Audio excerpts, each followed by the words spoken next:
narito po ulit ang update natin para sa lagay ng ating panahon ngayong tanghali po ng March 27, 2024 na kung saan sa ngayon ay patuloy pa rin na easterlies ang hangin na umihip po dito sa ating bansa.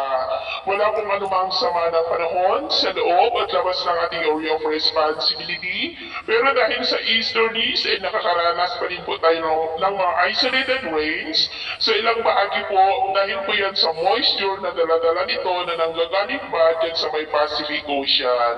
At ito naman ay pinapakita ng forecast model natin pong ginagamit hanggang po sa susunod na 2 linggo. At sa lagay ng ating panahon ngayong tanghali ay maayos ang panahon sa malaking bahagi ng ating bansa pero may tsansa pa rin ng ulap na kalangitan with isolated rains sa ilang bahagi ng Cagayan Valley, Cordillera, Quezon, Camarines Norte, Oriental Mindoro, Samar Provinces, Leyte, Bislig, Zamboanga Peninsula,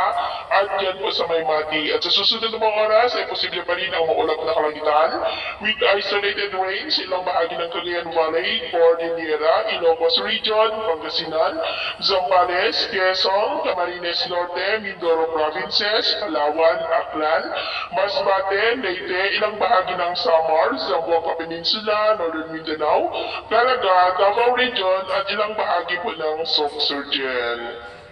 Sa ating naman pong mga baybayin, malaya po napapalaot ang ating mga kababayan, lalo na pong mga mangingisda na gumagamit ng maliliit na bangka maliban lamang po dyan sa mga baybayin ng Batanes dahil ang mga alon ay posible po na aabot hanggang po sa 1.8 to 2.2 meters height. Iwasan po muna natin ang papalaot dyan sa mga may kulay pula para po mas makaiwas sa mga sakunang